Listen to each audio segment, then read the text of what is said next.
Mladen, welcome to our podcast. Thank you for having me. We are doing a podcast as part of our EU-funded project on building anti-corruption efforts, developing curricula for students and young practitioners in Croatia, Bulgaria, and Greece. Why those three countries? Because, as you know, and we will discover what Mladen is ahead soon enough, perception of corruption in our three EU member states is rather high. So we are very pleased to have Mr. Mladen Bručić with us, who is Head of Director General for European Affairs, International and Judicial Cooperation and Anti-Corruption at our Ministry of Justice, Public Administration and Digital Transformation. So Mladen, tell us, because in Croatia perception of corruption is rather high, but witnessing personally or participating in it, it's not that high. So it's like 20-ish%, and perception of corruption is around 90% in Croatia. So tell us how the ministry approaches this issue. What programs are you supporting? What is the official position of the government of Croatia and the ministry towards anti-corruption efforts? Thank you, Professor Roksandić, for having me in this podcast. I'm very appreciate that I'm part of this project. As you rightly mentioned, Ministry of Justice, Public Administration and Digital Transformation is in Croatia a body that creates or participate and initiate the anti-corruption policies in Croatia, and is also responsible for doing some trainings, awareness-raising activities for public administration as such. Of course, we are making some awareness-raising activities also for wider public in Croatia, and past 2 years we were engaged in a national campaign, anti-corruption campaign, where we included all level of society, and we work closely with young population, especially for high school students, the last grades in high school, and we try to do more to prepare them for their future professional life in the terms of strengthening their integrity, to learn about the anti-corruption policies, and to promote the tools that we have in our hand as a state to fight and combat corruption. Great, yes, because we do believe strongly that we should have anti-corruption modules for university students, regardless of their profession, because, of course, in legal field, and you are also a lawyer, in legal field we do that, but we don't have a specific anti-corruption module. But then again, that module should be applicable to all professions, because it will be quite easier for us lawyers later on, that entrepreneurs, economy students, construction, architects, whatever profession, do have the common knowledge of common rules. As the ministry is also responsible for transposing different directives coming in anti-corruption field, and we also introduced something in Croatia, which I'm president of, special council for implementation code of conduct for the highest officials. So from your experience so far, and participating in negotiations for Croatia to enter different international organizations, the latest one, OECD, what would you say how we should build integrity and what is important when we are implementing EU directive in our legislation? That's an excellent question. First, we as a state and on national level, Croatia adopted anti-corruption strategy, 10 years strategic plan that was adopted by the parliament, and that's a strategic approach towards the anti-corruption in Croatia. Based on that strategy, we developed 3 years implementation programs, plans for implementing that strategy. And this year, the government of Croatia adopted the second anti-corruption program, action plan under the strategy, which is for the period 2025-2027, and many measures are included there. One focus of that action plan under the national anti-corruption strategy is also awareness raising and trainings, not only for civil servants, for public administration, but we also included one measure dedicated to education of young people, especially students.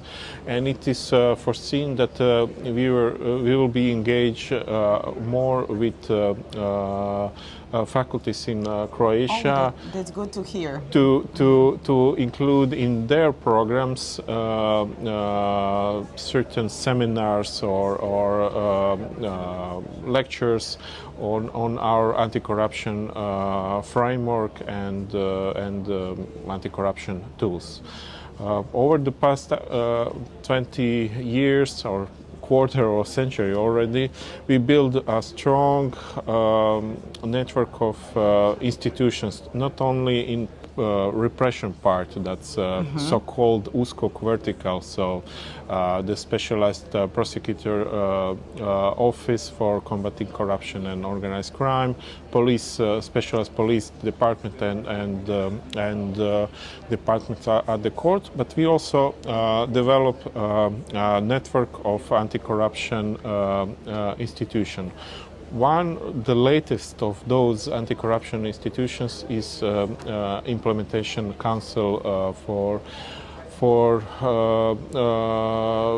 to implement the code of conduct for the state officials. This is something that we let's say invented. Yes. As a consequence of Greco recommendation, and this is the latest institution that we are trying to develop, and especially the procedure. And you, as a president, you are probably the most familiar with this implementation council. I am, and I think it's very important for students in each 3 member states that we are now having a project in to know that corruption, as you said it perfectly, cannot be only fought by repressive measures, because it's too late. When we come to criminal law, then it means that we failed up to that moment.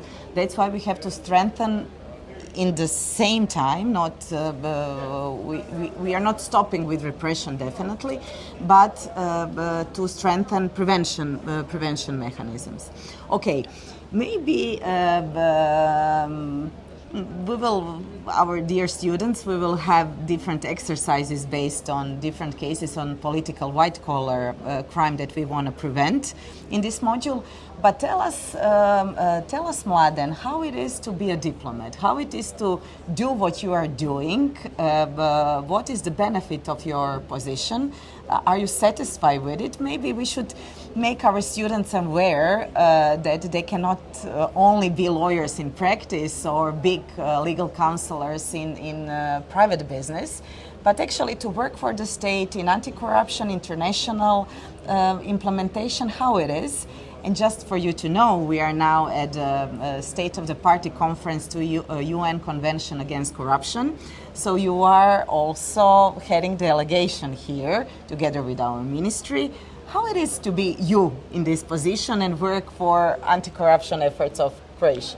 Well, thank you for your kind words of introduction of my career path. But yes, I'm lawyer by profession. I graduated from Zagreb Faculty of Law, but by some coincidence, I was. My career went in some different directions, so I was also career diplomat at the Ministry of Foreign and European Affairs of Croatia. I've been posted to our embassy in Turkey, and I was also a legal advisor at our permanent mission to the United Nations in New York. This and of course during my period in Zagreb, I was at one point head of international legal service at the Ministry of Foreign Affairs. So I have also some international experience as an international lawyer. My previous postings and my previous work helped me a lot on this position as Director General for International Legal Cooperation and Anti-Corruption Policies, especially in the sphere of international framework for combating anti-corruption. Because everything started with UN Convention Against Corruption, and we are now at the conference, 11th conference of state parties to the convention. But also, as a state, we are participating in different forums, such as GRECO. That's the specialist group of state against corruption. That's under the auspices of Council of Europe. Okay. Of course, European Union has its own tools and framework for anti-corruption. You rightly mentioned that currently there are negotiations about various directives in the sphere of anti-corruption, notably directive on corruption.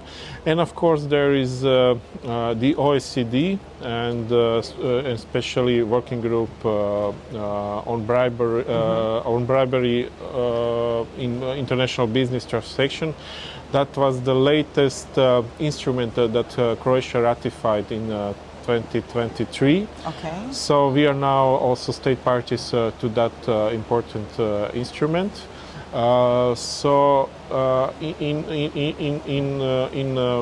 In very short period, we made a huge success in the working group on bribery of the OECD.